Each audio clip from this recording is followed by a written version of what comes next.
嗨，我是无敌兔。前几年我做过潘纳托尼，但5月初吃到黑骑士周老师做的潘纳托尼之后，我突然发现以前我做的潘纳托尼简直寡淡如水，所以我决定今年要做好它。这次的配方来自黑骑士面包先生的培训课程，有修改。非常感谢周老师的分享，让我有机会做出真正蛋糕口感的潘纳托尼。那我们就开始吧。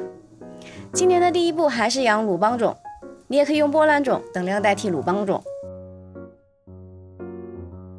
第一天用 T45 和柠檬汁搅拌均匀，加盖，室温静置。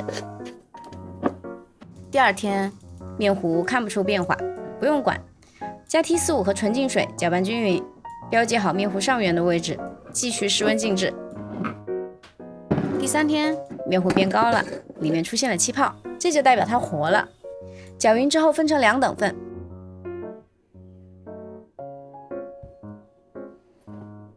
分别加入高筋粉和饮用水喂养，搅匀，标记室温静置。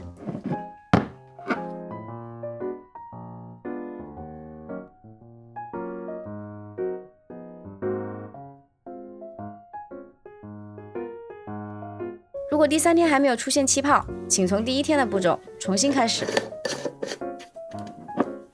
第4天小瓶的活性更好，就用它。把陪跑的活性差的大瓶面糊倒掉，活性好的小瓶面糊可以扔掉一半，只喂一半，也可以分成2份，分别加当天的材料喂养，其中1份陪跑。如果室温超过25度，可以室温发酵6小时后转冷藏。第5天面糊长大了1倍，鲁邦种养成，可以做中种了。把全部中种材料放在一起，搅拌均匀至表面光滑。中种材料里没有放人工酵母，完全依靠鲁邦种中的天然酵母发酵。把搅拌好的中种面团放入盆中，加盖，室温发酵至2倍大，然后转入冷藏室，第2天再用。准备中种的当天也准备好水果杂拌，选择自己喜欢的果干，加橙子香精和朗姆酒，搅拌后至少冷藏1晚。也有很多师傅会提前1个月准备水果杂拌。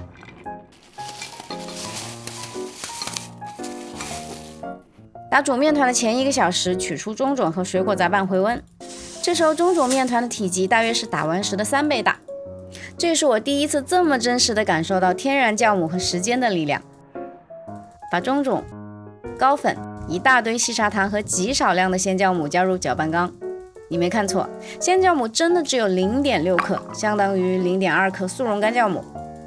蛋黄和水都先只用一半。我用乔力7600 3档1分钟转6档4分钟，把面团打到能拉出韧性不太好的薄膜。分次加入剩下的蛋黄和水，用4档2分钟转6档1分钟打匀。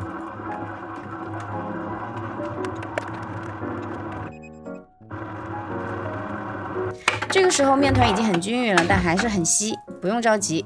接着加入盐和一大堆的黄油。再用6档3分钟，就能打到完全扩展阶段。打完的面团能拉出又薄又透、破洞边缘光滑的薄膜。这个时候我的面温在23摄氏度左右。最后加入水果杂拌，我没有沥水，连剩余的酒一起倒进去了。用低速，我用1档搅拌了2分钟，倒材料混合均匀。搅完的面团依然是稀稀的一滩，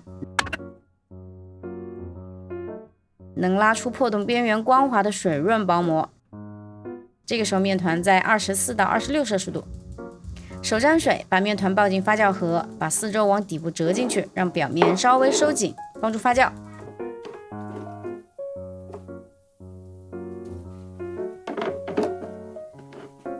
我用的发酵箱是艾瑞斯 A800，设置28摄氏度，因为加盖了，所以湿度就无所谓。先发酵1个小时，1小时后面团明显的摊开变大了，取出了沾水，再折叠一次。然后继续发酵45分钟，到大约1.5倍大。把面团倒扣在洒水的案台上，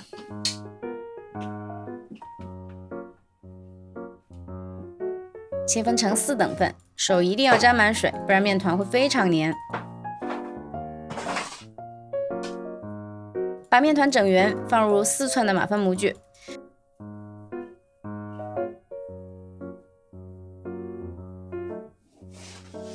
这个时候面团高度大概只有模具的一半，立即用保鲜袋扣住模具。你可以室温发酵2个小时后再冷藏，发酵到8分满。烘烤前30分钟取出回温，也可以像我一样全程25摄氏度室温发酵。视频是5月拍的，7月才剪。5月的室温发酵大约用了9个小时。发酵快完成的时候，准备杏仁蛋白霜，把材料混合压拌均匀。如果想偷懒，用电动打蛋器搅匀也行。不同的杏仁粉吸水性可能会有差别，我的这个杏仁粉呢，用传统的配比会太稠，大家可以根据自己的杏仁粉状态调整。搅拌好的杏仁霜放入裱花袋，剪个0.6厘米宽的口子，就往发酵好的面团上挤吧。边缘1厘米的一圈可以不挤，以免烘烤的时候掉的模具边缘到处都是。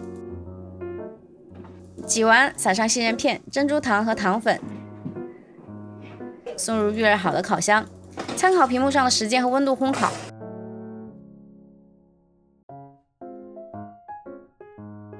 烤完立即出炉，在底部扎铁签或者竹签，扎的时候尽量不要碰到面包的表面。扎完倒挂起来，冷却2个小时以上。帕纳托尼做好啦，最让人开心的事就是切开看组织了。我前后做了好几次，之前几次做出来的皮都偏厚，调整了几次配方、做法和炉温。这次的组织给周老师看过，他说挺不错的，我当然也很满意。唯一的问题就是顶部有点塌，下次再做的时候我会加5度的上火或者多烤1分钟，让顶部也饱满起来。至于内部结构，不需要满满的大气孔，这样更能保证整个面包的柔软度和耐老化性，我觉得是一个很均衡的结果。脆壳、杏仁片、珍珠糖和糖霜创造了脆甜香的外皮，结合充满果干香气、香草和蛋香以及微微酒香的柔软内心，组合出了丰富的蛋糕口感。虽然它号称可以吃2周，但我还是建议在它最柔软美味的时候把它吃掉。打包起来送给朋友们，又有谁会不喜欢呢？那我们今天就到这里，祝你也做出心目中理想的潘纳托尼。我是无敌兔，我们下期见，拜拜。